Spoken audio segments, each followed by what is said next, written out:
हाँ हाँ। Particulars notes to account, note number मतलब यहाँ पे शॉर्ट में। और इधर आएगा बेटा अमाउंट का कॉलम। बहुत बढ़िया सवाल बनाया मैंने ये। इससे हार्ड सवाल बन ही नहीं सकता इसमें। तो ये प्रैक्टिस के लिए सबसे बढ़िया सवाल है ये। सारे पॉइंट्स इसमें कवर हो रहे हैं। ठीक है। अब जब आप बैलेंस शीट में दिखाओगे तो आप सिर्फ इक्विटीज एंड लाइबिलिटी वाली साइड का, इक्विटीज एंड लाइबिलिटीज वाली साइड का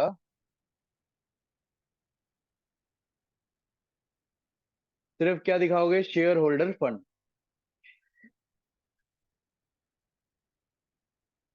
और शेयर होल्डर फंड में भी दो चीजें दिखाएंगे। एक दिखाएंगे शेयर कैपिटल, उसके लिए बनाएंगे नोट नंबर 1 जो मेन है। और एक दिखाएंगे रिजर्व एंड सरप्लस। इसका ऐसा कोई फॉर्मेट वाला नहीं है, बस आपकी लिस्टिंग होती है। जितने जितने रिजर्व आ रहे हैं उनको लिखते रहो, टोटल करते रहो। ठीक है। अब इसके लिए सबसे पहले आ जाते हैं नोट नंबर 1 पे। ये लिख लिया, बना ही दिया होगा सबने। यहाँ बनाता हूं मैं।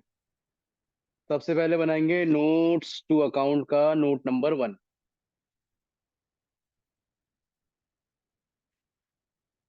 शेयर कैपिटल,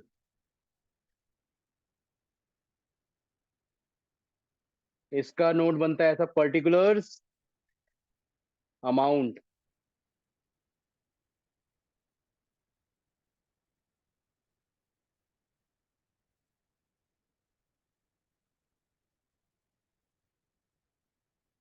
ठीक है। अब इसमें चीजें डालना शुरू करते हैं। सबसे पहले 3 पार्ट है ना इसके। सबसे पहला पार्ट ऑथोराइज्ड कैपिटल, 1 करोड़ है टोटल। नंबर ऑफ शेयर दिखाकर मेंशन करना है। तो आप यहाँ पे शो करना बेटा, हेडिंग डालना ऑथोराइज्ड कैपिटल। ठीक है।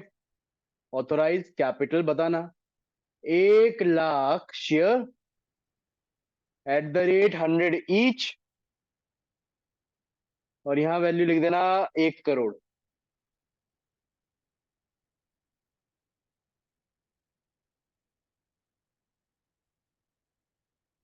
ठीक है। और यहाँ डबल अंडरलाइन करके बंद, 1 करोड़ लिख दिया। क्लियर है। फिर इसके बाद बताना है आपको इशू कितने करे तो उसकी आएगी इशूड कैपिटल। आएगी बेटा इशूड कैपिटल। इसमें कितने इशू करे थे, 50,000। तो लिखना 50,000 share at the rate 100 each, 50 lakh value. और आपका यहाँ पे डबल अंडरलाइन करके खत्म बात। ठीक है। अब सबसे मेन काम यहीं से शुरू होता है, वो है सब्सक्राइब्ड कैपिटल। अब सुनना बात ध्यान से, बहुत इंपॉर्टेंट है ये। सब्सक्राइब्ड के दो हिस्से, फुल्ली और पार्ट। तो सबसे पहले आपको बताना है ऐसे कौन लोग हैं subscribed and fully paid up में आते हैं। ऐसे कितने शेयर होल्डर हैं, तो उसके लिए क्वेश्चन में वापस जाना पड़ेगा, समरी देखनी पड़ेगी। तो क्वेश्चन पे वापस आते हैं। अगर आप देखो इशूड शेयर 50 है 50। आपने यहाँ पे 1,000 शेयर अपने पास वापस ले लिए। कितने बचे, 50 थे, 1,000 अपने पास ले लिए वापस। कितने बचे, 49,000 बचे। 49,000 बचे। फिर यहाँ पे फर्स्ट एंड फाइनल कॉल वालों ने 500 रुपए नहीं दिया। अभी मैं फुल्ली पेड अप की बात कर रहा हूं। वो लोग जो पूरा पैसा दे रहे हैं, 50 थे, 1,000 वालों ने यहाँ पैसा देने से कर दिया साफ मना, उनका शेयर ही हटा दिया। कितने बचा, 49,000। फिर यहाँ पे 500 वाले ने पैसा नहीं दिया, फॉरफिट नहीं हुआ लेकिन पैसा नहीं दे रहा, फुल्ली पेड अप में आएगा क्या, इसे भी हटा दो। कितने बचे, 48,500 बचे। फिर आगे जाकर पता लगा ये जो 1,000 शेयर थे ना, इसमें से आपने 800 शेयर को रीइश्यू करा फुल्ली पेड अप के हिसाब से।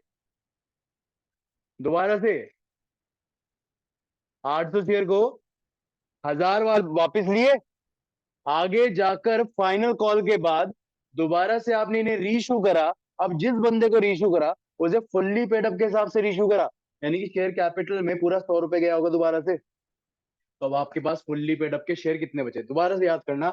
50 थे, 1000 वापिस आए, 49 बचे, 500 हटे, 48,500 बचे, 800 दोबारा से रीइश्यू हुए, 49,300 आ गए।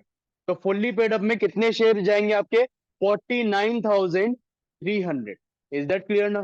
तो आप जब इसे लिखोगे ना यहाँ पे, आप जब इसे लिखोगे तो मैं आपके लिए मेंशन भी कर देता हूं, आपके लिए यहां मेंशन भी कर देता हूं कि देखो जी 50 थे, 1000 वाले फोरफिट हो गए, 500 वाले पैसा देने से इनकार कर रहे हैं, इनको पार्टली में डालेंगे, और बाद में 800 वाले शेयर वापस से रीइश्यू हो गए।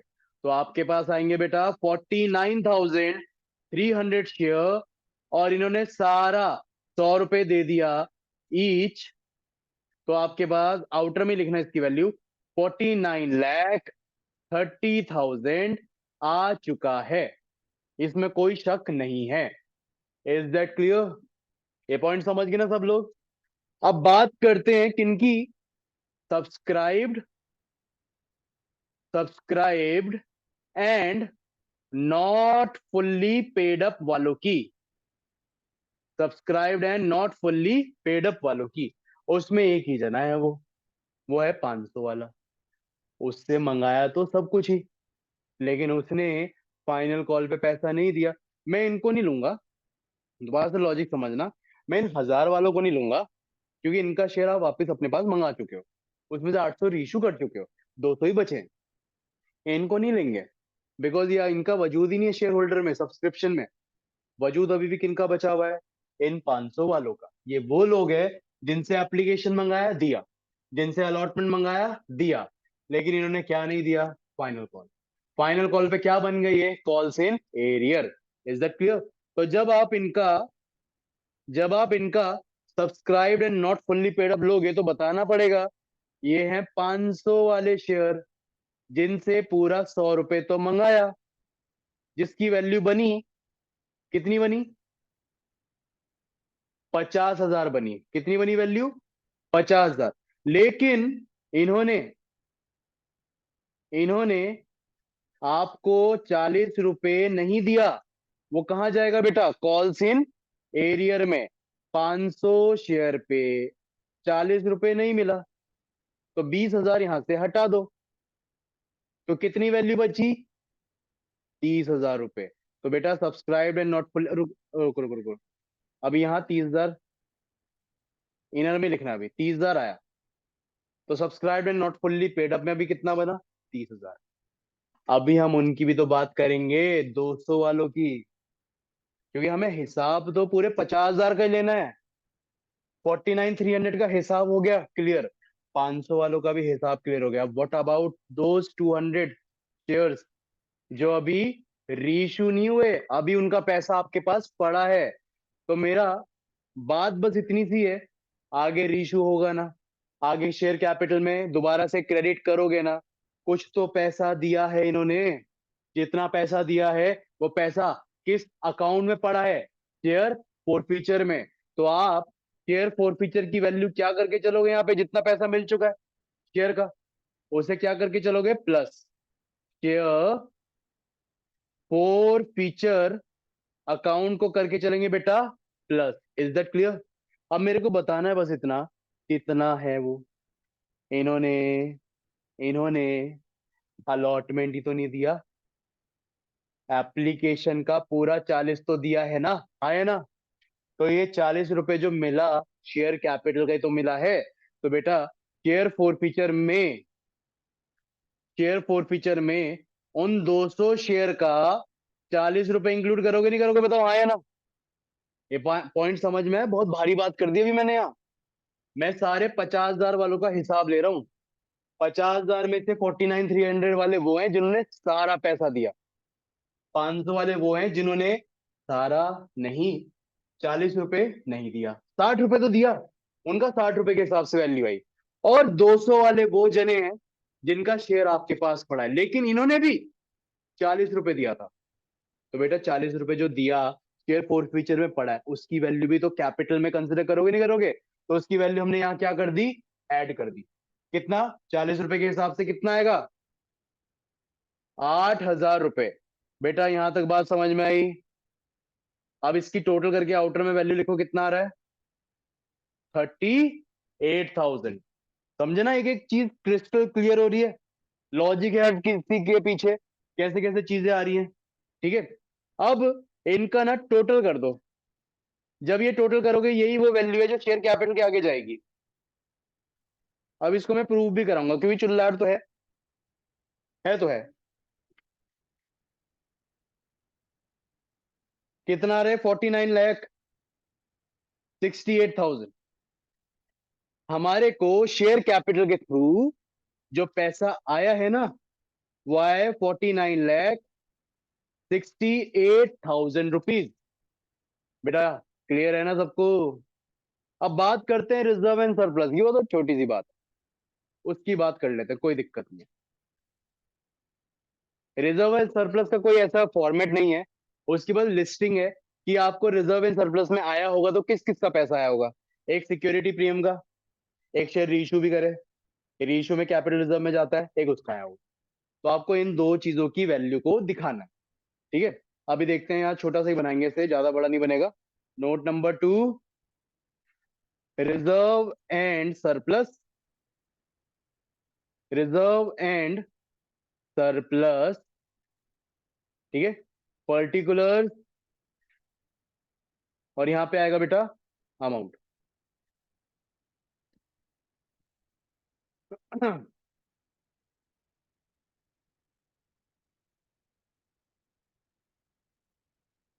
चलिए जी, देखिए हम बात कर रहे हैं बेटा सिक्योरिटी प्रीमियम की, सिक्योरिटी प्रीमियम की। ठीक है, अब इसके पीछे भी थोड़ा सा लॉजिक ध्यान रखना। पहले देखना, पहले देखना सब लोग आराम से, ज्यादा टेंशन नहीं लेनी।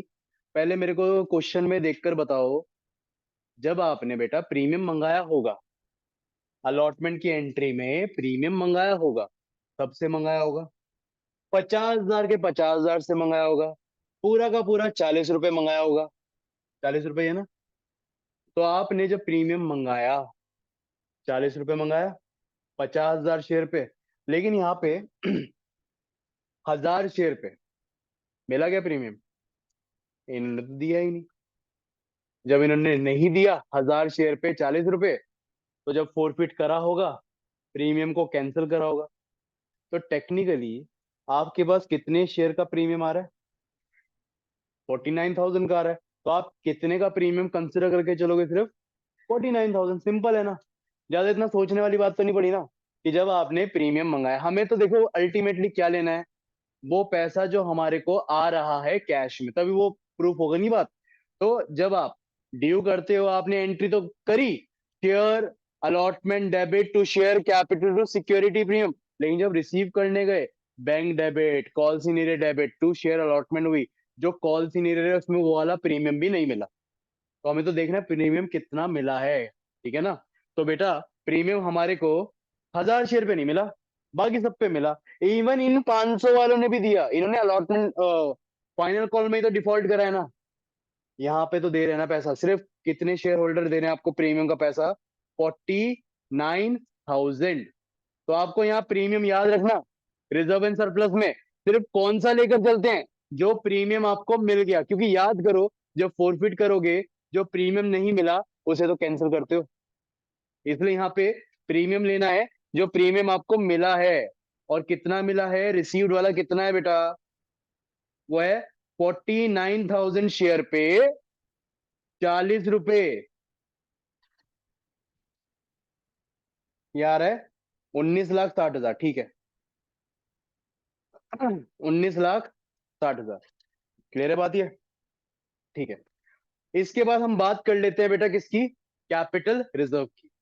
और बेटा कैपिटल रिजर्व के लिए तो मैं फॉर्मूला लिख दूं, अगर याद हो तुम्हें। पहले बताओ, जब आपने 1000 शेयर फॉरफिट करे होंगे, आते हैं वापस से, इतना सामने रहता है, याद रहता है। जब ये 1000 शेयर फॉरफिट करे होंगे, शेयर फॉरफीचर में बैलेंस गया होगा। वो बैलेंस कौन सा गया होगा? जो पैसा तुम्हें मिल चुका है। इनसे क्या मिला? सिर्फ एप्लीकेशन। 40 रुपए 1000 शेयर पे मिले, 40,000 हुआ। लेकिन रीइश्यू कितने करे? तो कैपिटलिज्म में कितने का पैसा जाएगा? 800 का। तो जब आप यहाँ पे कंसिडर करोगे ना, तुम्हारे लिए लिख देता हूँ फॉर्मूला, कि 40,000 का फायदा तो हुआ, लेकिन 1000 शेयर पे हुआ, तो 800 शेयर पे कितना होगा वो कैलकुलेट करना पड़ेगा। फिर इसमें से लॉस भी हुआ होगा नहीं हुआ होगा? जब आपने रीइश्यू करे, आपने शेयर कितने में बेचे? 80 में। शेयर था कितने का? 20 का। क्या हुआ? घाटा। 800 शेयर पे 20 का घाटा हुआ, तो आपको नुकसान हुआ 800 शेयर पे 20 रुपए का। ठीक है। आप इसको सॉल्व करोगे तो इजीली वैल्यू आ जाएगी। अगर आप इसे सॉल्व करोगे, 32,000 का फायदा, 16,000 का घाटा, तो कैपिटलिज्म में जा रहा होगा बेटा 16,000 रुपए आ रहा होगा। इसके अलावा और कुछ? यही आएगा। ठीक है। तो कैपिटलिज्म में हमारा वैल्यू आ गया है 16,000। अब इनका टोटल कर दो, 19,60,000 प्लस 16,000, 19,76,000। और यही वैल्यू उठकर कहां चली जाएगी आपकी? बैलेंस शीट में रिजर्व इन सरप्लस में 19,76,000। एंड में इनका टोटल कर दो।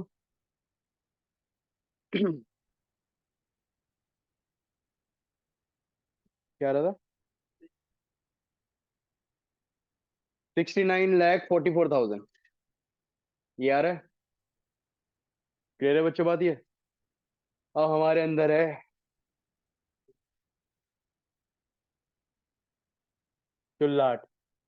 नहीं, वो तुम्हें नहीं करना, क्वेश्चन खत्म हो गया। क्वेश्चन बोले चुल्लाहट है, वो चुल्लाहट थोड़ी सी मिटानी है।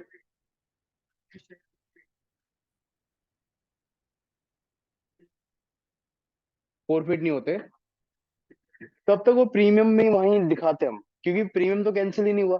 अब पूरे का 50,000 का प्रीमियम आता। ठीक है बेटा, सुनो, ये करने की जरूरत नहीं है, सेवा भाव है। बस वो चिल्लाहट है ना कि ये वैल्यू सही आ रही है, तुम्हें करने की जरूरत नहीं है। बस ये मैं अपनी सेटिस्फेक्शन के लिए करके बताना चाह रहा हूँ। शॉर्ट में बना रहा हूँ इसलिए। कैश बुक बनाते, सुनना बात ध्यान से बेटा, पीछे बातें नहीं, प्लीज इधर ध्यान दो। आप कैश बुक बनाते, आप application money, allotment money, call money के रिसीव की एंट्री करते ना। जब आप एंट्री करते, ध्यान देना, एप्लीकेशन पे सब सब शेयर होल्डर ने पैसा दिया। 50,000 पे 40 रुपए कितना आया? 50,000 पे 40 रुपए कितना आया? 2 लाख या 20 लाख? एप्लीकेशन का डेबिट डेबिट करोगे ना, पैसा आया कितना आया? 20 लाख। फिर यहाँ पे 50,000 से मंगाया है 60 रुपए, लेकिन दिया कितने लोगों ने? 49। 1000 वालों ने तो दिया ही नहीं। तो पैसा कितने शेयर पे आया? 49। कितना आया? 60। तो यहाँ पे करना 49,000 इंटू 60, 29,40,000। किनका है ये पैसा? शेयर अलॉटमेंट का। फिर आपने फाइनल कॉल पे मंगाया, फर्स्ट एंड फाइनल कॉल पे जब मंगाया, आपने 49 वालों से मंगाया, लेकिन यहाँ पे 500 वालों ने नहीं दिया। तो पैसा कितने पे आ रहा है? 48,500 पे आ रहा है। कितना आ रहा है बेटा? 40 रुपए। तो यहाँ पे 48,500 इंटू 40 रुपए करूंगा, तो आपको फाइनल कॉल पे आ रहा है पैसा 19,40,000। यहाँ तक क्लियर है? लेकिन इसके बाद आपने लास्ट में एंट्री करी, रीइश्यू की, इसमें पैसा आता है, बैंक अकाउंट डेबिट हुआ होगा। 800 शेयर कितने बेचे? कितना आया होगा? तो शेयर कैपिटल के, डायरेक्टली शेयर कैपिटल के नाम से आपने रीइश्यू करे, कितना पैसा आया होगा? 60। बस मैं ये कहना चाह रहा हूँ, इसका टोटल बैलेंस शीट टोटल से मैच होना चाहिए। इसका मतलब बिल्कुल सब चीजें सही है। अब अगर आप इसका टोटल करोगे ना, तो यहाँ बैलेंस आएगा। वो तो आएगा यार, मैं कर रहा हूँ सवाल। 20 लाख प्लस 29,40,000 प्लस 19,40,000 प्लस 64,000। यही आ रहा है बेटा। Hence proved. Hence proved.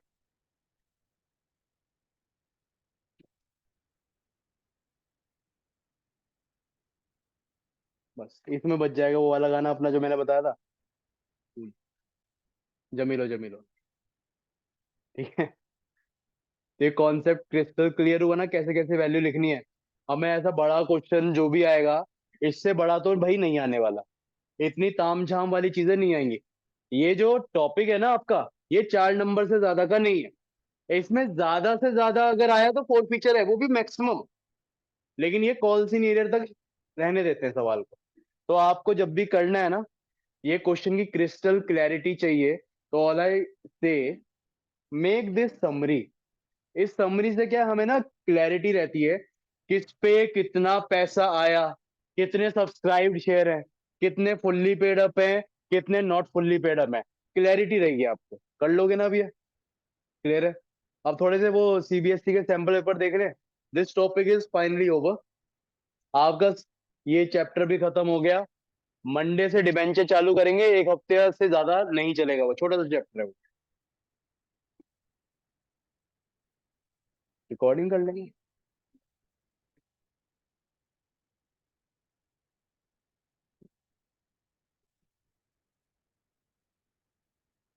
कल आ जाओ। चलो फिलहाल फिलहाल के लिए एक काम करते हैं ना, देखो डिबेंचर के लिए अगर जिनका पेपर है, वो डिबेंचर के लिए सिर्फ वो क्वेश्चन कर जाओ जो सैंपल पेपर में गिवन है। उसकी प्रैक्टिस के लिए कल बुला लेता हूँ मैं। बाकी वो टॉपिक मंडे से कराऊंगा मैं। ठीक है। अभी फिलहाल बेटा सुनो। मैं चाहता हूँ, मैं क्या चाहता हूँ,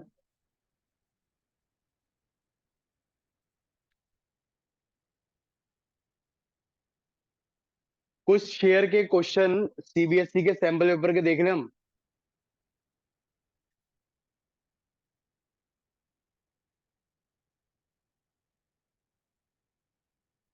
एमसीक्यू से शुरुआत करें क्या? चलिए, ये तीसरा क्वेश्चन ही इसका है। बेटा ध्यान देना। ठीक है। क्या क्वेश्चन है? Question number 3। इफ, क्या पता है तेरे को? बता तो कैसा है। वाह। अगर 10,000 शेयर है 10 रुपए के हिसाब से, पहले क्वेश्चन समझना। 10 रुपए का शेयर है, 10,000 शेयर है, फॉरफिट हो गए। फाइनल कॉल नहीं मिला, बस 3 रुपए नहीं मिला, यानी कि 7 रुपए मिल चुका है। और इसमें से 7,000 शेयर रीशू हुए, 11 पर शेयर के हिसाब से। 11 का बेचा, यानी कि प्रीमियम में बेचा, कोई नुकसान नहीं है, लॉस ऑन रीशू नहीं है। Then what is the minimum amount that company must collect at the time of reissue of the remaining 3,000 share. तो कितना मिनिमम अमाउंट कंपनी कलेक्ट करेगी? 21। 21 कैसे आया? हाँ, तो मिनिमम कलेक्ट करना यही है। What is the minimum amount that company must collect at the time of reissue of remaining 3,000 share? 9,000 होगा यार। 9,000 होगा भाई। मिनिमम अमाउंट, मैक्सिमम डिस्काउंट हटाकर कितना करेगी? समझो समझो। 9,000 आएगा, डिस्काउंट नहीं पूछा बेटा इसमें। डिस्काउंट काट कर मिनिमम कितना? मिनिमम, और तभी तो मैं रुका ना, मैं कहा नहीं 21 कैसे होगा, 21 तो मिलेगा। अच्छा सुनो, इस ये क्वेश्चन क्या है, मैक्सिमम डिस्काउंट के ऊपर है। ठीक है। मैक्सिमम डिस्काउंट उतना ही दे सकते हैं ना जितना पैसा मिला। पैसा कितना मिला? 7 रुपए। 3,000 शेयर अगर आप आगे जाकर रीइश्यू भी करोगे, तो आपको 7 रुपए मिल चुका है, आपको रिकवरी 3 रुपए की करनी है। मिनिमम रिकवरी कितनी करनी है? 3 रुपए। भाई 3 से ज्यादा का बेचोगे फायदे में हो, 3 से कम का नहीं बेच सकते। 3 से कम का बेचोगे तो नुकसान में चली जाएगी कंपनी। तो यहाँ मिनिमम पूछा है, और मिनिमम के लिए आपको 3 रुपए तो रिकवर करना है, वो पैसा रिकवर करना है जो नहीं मिला। तो 3,000 पे 3 रुपए कितना हुआ? ऐसा है 9,000। ठीक है। चलो दूसरा वाला देखो इसका। अच्छा दूसरा डिवेंचर है, छोड़ो अभी से। डिवेंचर के अलावा और देखना इसका कहाँ है। डिवेंचर है ये भी। 7 वाले पे आ जाओ। एजर्शन और रीजन है ये। एजर्शन में बोला कंपनी की ऑथोराइज कैपिटल 5 लाख है, इक्विटी शेयर 10 रुपए का है, 20,000 इशू करे शेयर, सब्सक्राइब भी हो गए सारे, ठीक है, सारा पैसा मिल गया। All the money had been called except 2 per share which was declared as reserve capital. You guys know what is reserve capital? Uncalled capital. The share capital reflected in balance sheet as subscribed and fully paid up will be zero. Yes और no? क्योंकि uncalled होता है तो fully paid up तो नहीं है ना, सारा का सारा क्या है, पार्टली पेड अप है, या नॉट फुल्ली पेड अप है। Assertion true. अब रीजन पे आते हैं।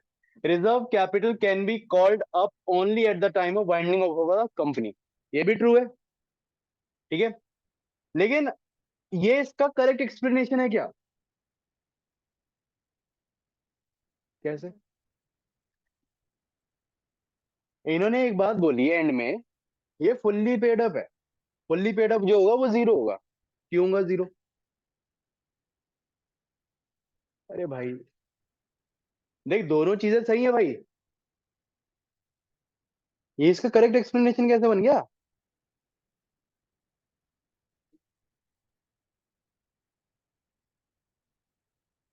देखो क्वेश्चन ये कह रहा है, क्वेश्चन ये कह रहा है इन्होंने जितने शेयर इशू करे सबसे पैसा मंगाया, 2 रुपए नहीं मंगाया, वो रिजर्व कैपिटल। अच्छा हाँ ठीक है, इन्वर्टेड कॉमा वाली चीज पे फोकस किया है, वो रिजर्व कैपिटल है, ठीक है, रिजर्व कैपिटल है, फिर आगे एक और लाइन डाल दी कि इसलिए ये फुल्ली पेड अप जो है वो जीरो है। अब रिजर्व कैपिटल पे फोकस करते हुए रिजर्व कैपिटल को एक्सप्लेन कर दे, फिर ठीक है, सही है कि reserve capital can be called up only eight the time of winding of the company. तो वो रिजर्व कैपिटल को एक्सप्लेन कर रहे हैं कि रिजर्व कैपिटल का पैसा कब मंगाते हैं कंपनी, जब कंपनी क्या हो रही होती है, बंद हो रही होती है, कंपनी को पैसों की जरूरत होती है। तो ठीक है, एजर्शन रीजन दोनों सही है, और रीजन इसका करेक्ट एक्सप्लेनेशन भी है, ठीक है। इन्वर्टेड कॉमा पे थोड़ा ध्यान देना फिर। और कौन सा है?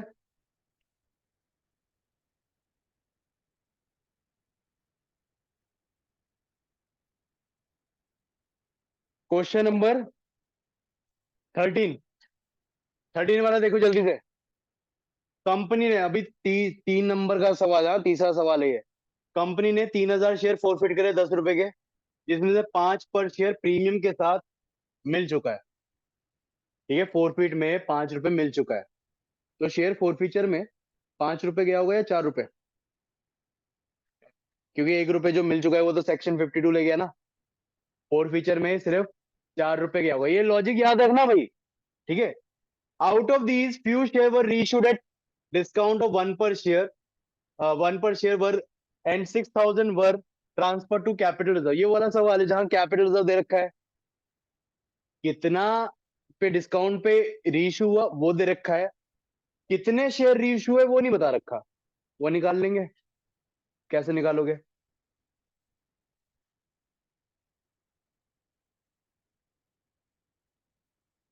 कैसे? देखो इसे, सुनो बात ध्यान से। आपको इसमें रीइश्यू शेयर निकालने हैं, आपने रीइश्यू की एंट्री क्या करी होगी, bank debit to share capital, और शेयर फॉरफीचर है इसमें, वो क्या होगा, डेबिट होगा। आप जितने शेयर रीइश्यू कर रहे हो उसको एक्स मान लें, डिस्काउंट में तो 1 रुपए रेट दे रखा है, आपने 6,000 का बेचा, नहीं सॉरी, 6,000 कहाँ गया ये, कैपिटल रिजर्व में गया, 3,000 का 12,000 बनता है, 3,000 into X minus X is equal to 6,000।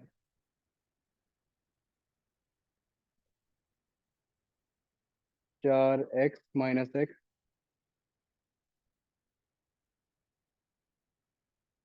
हाँ 2,000 ही बना, सही है। अरे 2,000 कैसे बना, सुनो, कैपिटल रिजर्व का वो फॉर्मूला लिख लेना। किसमें बेटा?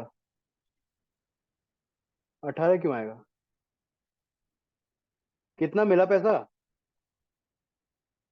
अरे ये मिल गया भाई, only which only which 5 per share including 1 has been paid, कितना मिला? 4 रुपए। सुनो बेटा सुनो, जब आप इसमें करोगे वो कैपिटल रिजर्व का फॉर्मूला याद है? फोरफिटेड का बैलेंस, पहले फोरफिटेड का बैलेंस देखो कितना है। 3,000 पे 5 रुपए मिला, प्रीमियम के साथ मिला, प्रीमियम हटा दो, वो सेक्शन 52 ले गया, तो 4 रुपए मिला एक्चुअल में। 4 × 3,000 कितना बना? 12,000। तो फॉर्मूला बना 12,000 अपॉन फोरफिटेड शेयर। फोरफिट कितने हुए शेयर? 3,000। अभी मैं एज्यूम कर रहा हूं कि जो रीशूट शेयर है वो एक्स है, तो इसका मल्टीप्लाई एक्स हुआ रीशूट शेयर, और माइनस ये लॉस ऑन रीशू।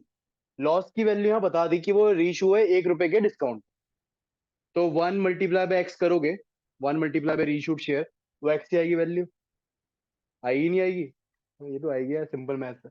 इस इक्वेशन को सॉल्व करोगे, 4x माइनस एक्स बना, 3x की वैल्यू बनी इज इक्वल टू 6,000, जो कैपिटल रिजर्व में अमाउंट ट्रांसफर और उसकी वैल्यू गिवन है। सॉल्व करोगे आपकी वैल्यू आएगी 2,000 शेयर। तो आपके रीशूट शेयर कितने हैं यहाँ पे? 2,000 शेयर। ठीक है, चलो और देखो भाई इसका, और कहाँ है जी?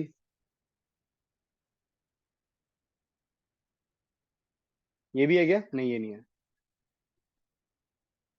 डिवेंचर आ गया। ये शेयर, ये रहा शेयर, लिली लिमिटेड वाला, ये वाला बताओ। 100 शेयर है, एक शेयर 10 रुपए का है, 10% प्रीमियम है, 8 मंगा चुके हैं, जिसमें से शेयर होल्डर ने अलॉटमेंट का 3 रुपए अभी तक नहीं दिया, और फर्स्ट कॉल पे 2 रुपए नहीं दिया, और इसमें से 60 शेयर को रीइशू कर दिया गया। देखो ये सवाल आई गेस 3 नंबर में पूछा गया है, सिर्फ फोर फीचर वाला पॉइंट है जो मैं बता रहा था, इसकी मैंने प्रैक्टिस करी। इसमें सिर्फ आपको फोर फीचर का अकाउंट मांग लिया, एंट्री भी नहीं मांगी, शेयर फोर फीचर अकाउंट बनाकर दिखाओ। ठीक है, तो ये वाले सवाल में पहले एंट्री क्लियर होनी चाहिए, तभी शेयर फोरफीचर का अकाउंट बनेगा। तो यहाँ पे 100 शेयर फोरफीट हो रहे हैं बेटा, 8 रुपए कॉल्ड अप है, आपका 3 रुपए अलॉटमेंट में नहीं मिला, फर्स्ट कॉल पे 2 रुपए पे नहीं मिला, और इसमें 60 शेयर रीशू हुए 8 पर शेयर के हिसाब से, और 20 शेयर सूरज को as a fully paid up आपने बेच दिए। ठीक है, 80 शेयर हुए ना रीशू, फिर 60 आपने राम को दिए, 20 शेयर आपने सूरज को दे दिए, ओवरऑल आपने 80 शेयर को रीशू करा है। आपको बस इसमें क्या शो करके बताना है? Share forfeiture account.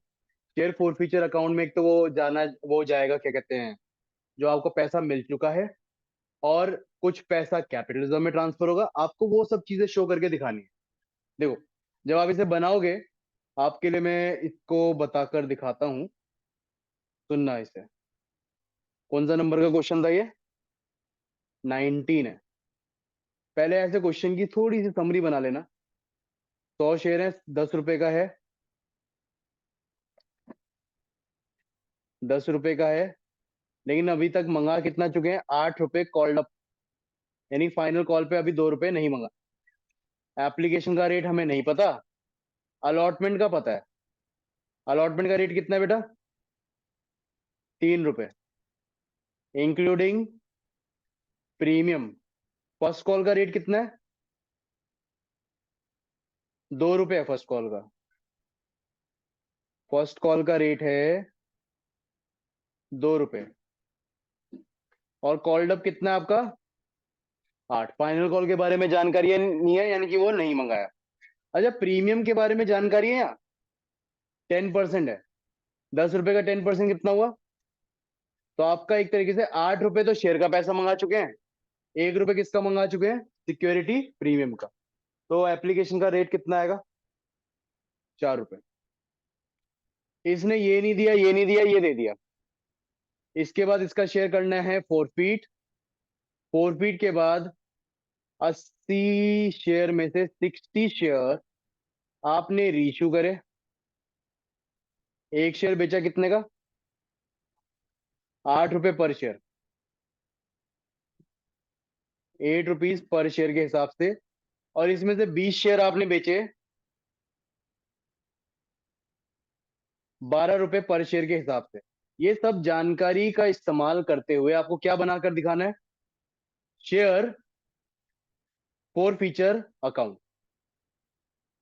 ठीक है, आपको बनाकर दिखाना है शेयर फोर फीचर अकाउंट। अब बताना, सुनो बेटा, ध्यान दो प्लीज।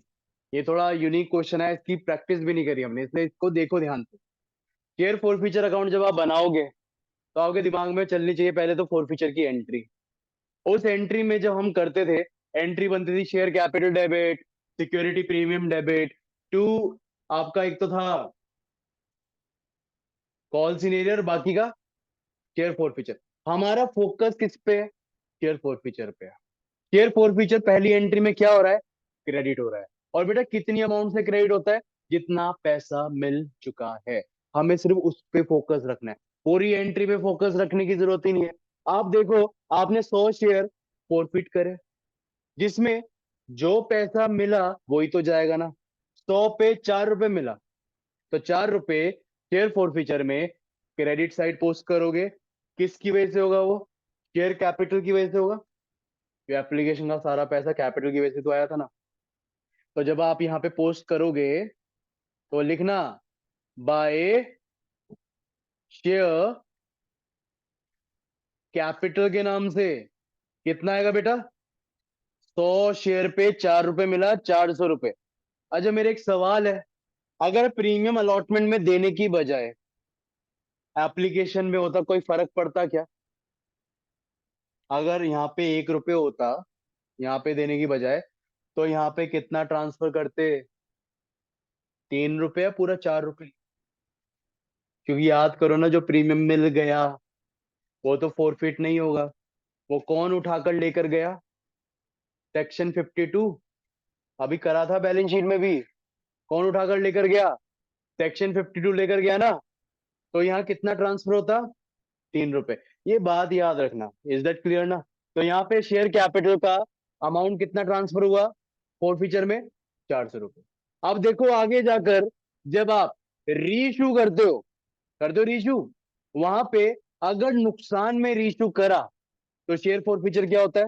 डेबिट। मेरे को बताना, आपका नुकसान इस 60 शेयर को रीइशू पे हुआ या 20 शेयर के रीइशू पे हुआ? सिर्फ 60 शेयर के रेशियो पे हुआ। यस, क्योंकि 12 पे करा तो ये तो प्रीमियम में चला गया ना, हमें तो इससे मतलब ही नहीं है।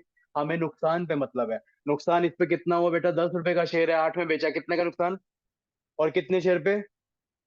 अब फिर से इमेजिन करो, जब रीइश्यू की एंट्री करते हो, एंट्री क्या होती है? Bank account debit, share forfeiture debit to share capital. यानी कि फिर से फोरफीचर डेबिट हो रहा है, किसकी वजह से? शेयर कैपिटल की वजह से। तो यहां पे लिखना टू शेयर कैपिटल के नाम से 60 शेयर का 2 रुपए जो कवर नहीं हुआ। कितना हो गया बेटा? 120 रुपए। अब इमेजिन करो, जब आप कैपिटल रिजर्व में ट्रांसफर करते हो तो आप सिर्फ किन का बैलेंस ट्रांसफर करते हो? वो वैल्यू इसकी जो रेशो हुई।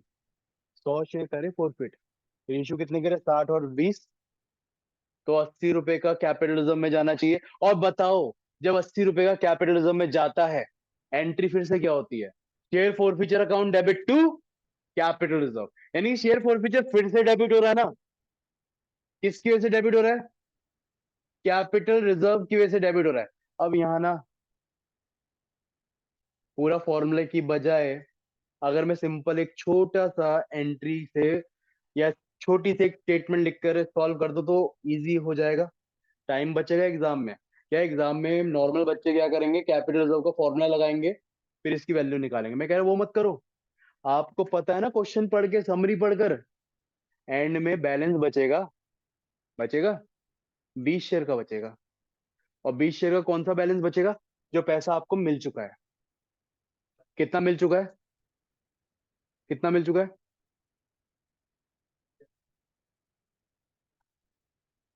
ये वाला मिल चुका है ना भाई, है ना? 4 रुपए मिल चुका है ना 20 शेयर पे। तो अगर मैं कैपिटल रिजर्व की अलग से कैलकुलेशन करने की बजाय मैं ऐसे लिख दूं, टू बैलेंस कैरी डाउन, कितना होगा ये? 80। कैसे?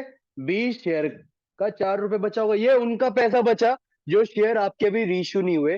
तो अभी इनका बैलेंस शेयर फॉरफीचर में रहने दो। ये वो बैलेंस है जो आपका बैलेंस शीट में एंड में जाकर फॉरफिटेड शेयर अकाउंट के नाम से प्लस होगा। Is that clear? तो आप इनकी वैल्यू अगर लिख दो और फिर टोटल करो, एक मिनट, बैलेंस इधर आएगा इधर आएगा? हाँ, इधर ही आएगा। 400। 400। कितना बचा यहाँ? 200 ही आएगा। क्लियर है? तो अपने वो फॉर्मूले में मत जाना, टाइम लगेगा। सीधा इसकी वैल्यू डायरेक्टली लिख दो। क्लियर है बात ये? तो ये ट्रिक याद रखना बेटा। कर लोगे? नहीं कर पाओगे? एक ऐसा एग्जांपल दो। चलो, रिवीजन में ऐसे क्वेश्चन याद दिलाना है, ऐसे क्वेश्चन कराने के लिए। ठीक है ना? ये थोड़े से अलग क्वेश्चन है जो टीएस गरेवाल में नहीं दिए हुए। मेरे पास टीएस गरेवाल वाले का नंबर है, उतर कर उसे मैसेज करता है ऐसे क्वेश्चन में। उसका नाम जीएस गरेवाल है, सरदार जी हैं वो। दिल्ली के हैं, जो पब्लिशर है। अभी मैंने देखा कल ना, ऐसे ही मैं देख रहा था, अकाउंटेंसी एक्सपर्ट का ग्रुप है। 900 800 जने हैं उसमें। सबसे टॉप पे नाम आया, डॉक्टर जीएस गरेवाल। मैं फोटो देखी, मैं कहा ये तो वही है यार, टीएस गरेवाल वाले। ये बोलेंगे ना।